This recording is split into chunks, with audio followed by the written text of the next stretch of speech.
in 15 years. It's hard to comprehend that happening. How to all the countries all over the world via satellite. What if everything you thought you knew about Elvis Presley's final wishes wasn't true at all? In March 2024, during a routine renovation project in downtown Memphis, a discovery was made that would turn half a century of accepted history upside down. Behind the plaster of a law office wall, construction workers uncovered a hidden vault. Inside was a collection of legal documents, pristine, untouched for decades. Among them, a last will and testament signed by Elvis Presley in 1976. The discovery stunned everyone who witnessed it. The signature matched perfectly. The ink and paper dated accurately to the 1970s, and the document was notarized by a Memphis attorney, Harold Morrison, who had died under sudden and suspicious circumstances in 1978. If genuine, this will predated the official version that has dictated Elvis's estate since his death in 1977. Even more shocking, the contents revealed a side of Elvis Presley the public never truly knew.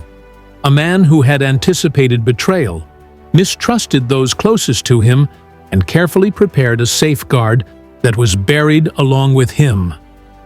During the mid-1970s, Elvis was becoming increasingly aware that his financial empire was being manipulated.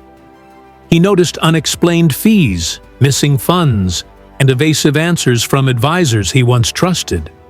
Morrison became the lawyer Elvis turned to in secret.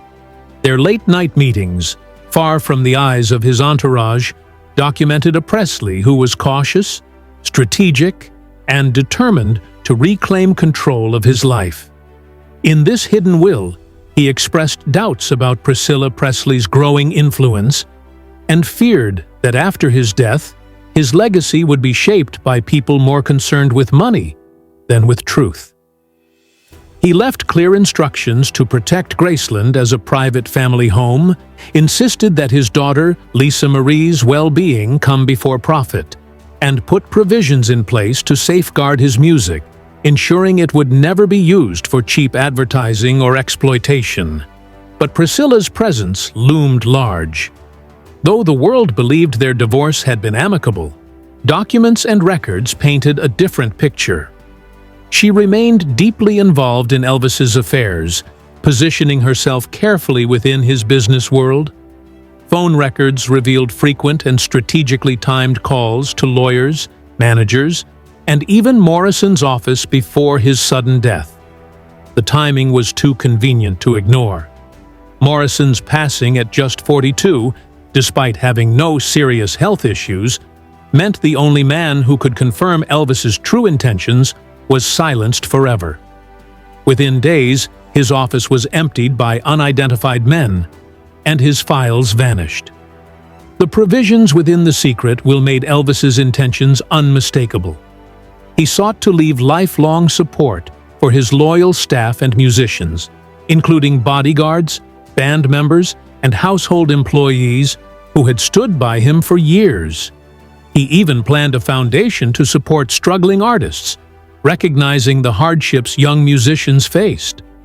For Lisa Marie, he designed a carefully structured trust, granting her access to funds gradually over her life, and surrounding her with mentors, spiritual advisors, and trusted friends to help guide her path.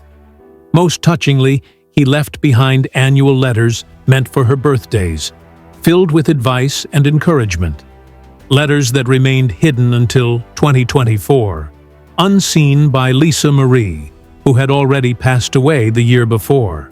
The will revealed how fiercely Elvis wanted Graceland preserved. He wrote explicitly that it should remain a family sanctuary, not a tourist attraction. He dreaded the idea of strangers walking through his halls, turning his most private spaces into museum displays. Yet, within a few years of his death, Graceland was opened to the public, a decision that directly contradicted his wishes. Records suggested Priscilla had known his true desires, but chose otherwise, justifying the decision as financial necessity when Elvis had already arranged for upkeep through music royalties. The legal fallout from the 2024 discovery was immediate and catastrophic. Forensic tests proved the will was authentic, and estate law experts agreed it should have overridden the 1977 document. Its suppression was described as one of the most successful frauds in entertainment history. Lawsuits poured in from Elvis's former employees and musicians, demanding the inheritances he had promised them. Jerry Schilling, one of the few named as guardian to Lisa Marie, filed suits to void decades of estate decisions, including licensing deals and commercial ventures worth hundreds of millions of dollars. As the investigation widened, Morrison's death was re-examined. His exhumed remains showed traces of a drug known to induce sudden cardiac arrest. Coupled with letters he had written about threats and surveillance, prosecutors reopened the case as a potential homicide tied directly to the cover-up of Elvis's will. Phone logs and Morrison's personal notes linked members of Elvis's circle, and even Priscilla Presley herself, to the conspiracy. The most extraordinary twist lay within the will itself. Elvis had anticipated that his instructions might be hidden, and added a clause designed to activate if the document surfaced decades after his death. Known as the Resurrection Clause, it demanded that anyone who had suppressed his true wishes repay not only what they had taken, but triple the amount in damages. With this clause, Elvis had set a trap for betrayal, ensuring that even in death, the truth would rise, and those who profited from deception would face ruin. Courts froze estate assets as accountants calculated damages that could reach billions. Graceland tours were suspended, with plans to restore it as a private home for Elvis's grandchildren. Proceeds from penalties were directed toward the foundation Elvis had envisioned for struggling artists, fulfilling his hidden dream nearly half a century later. And in the most dramatic moment, sealed letters Elvis had left for those who had betrayed him were finally read. Personal messages revealing his heartbreak, his foresight, and his determination to protect his dignity beyond the grave. The discovery of this secret will did more than change the story of Elvis Presley's legacy. It exposed a half-century conspiracy, shattered the image of loyalty surrounding his estate, and revealed a man who had been far more aware of his circumstances than the world ever believed. His voice, long silenced, spoke louder than those who tried to bury him. For decades, fans believed his story was complete. But with this revelation, Elvis Presley's final act was not his death. It was his triumph from beyond the grave. What if everything you thought you knew about Elvis Presley's final wishes was a lie?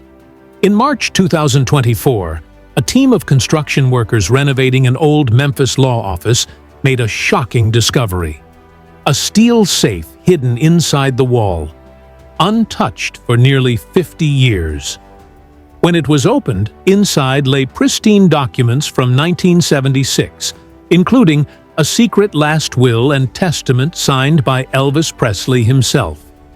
Experts quickly confirmed the signature and the paper as authentic, and the contents shattered decades of accepted history. This hidden will painted a very different picture of the king of rock and roll. It revealed Elvis's deep mistrust of those closest to him, including fears of betrayal, manipulation, and the commercialization of his legacy. Most heartbreaking were the passages about his daughter, Lisa Marie. Elvis set up protections for her future: trust funds, counseling, even personal letters written for her birthdays. But none of it ever reached her, because the document was buried and replaced with the official 1977 will that reshaped his estate. The revelations didn't stop there. The hidden will exposed financial plots, questioned Priscilla Presley's growing influence, and even included what Elvis called his Resurrection Clause, a plan designed to punish anyone who suppressed his true wishes. For nearly half a century, this truth was hidden. But when the vault opened, Elvis's voice spoke again, louder than the lies, louder than the betrayal, and louder than death itself.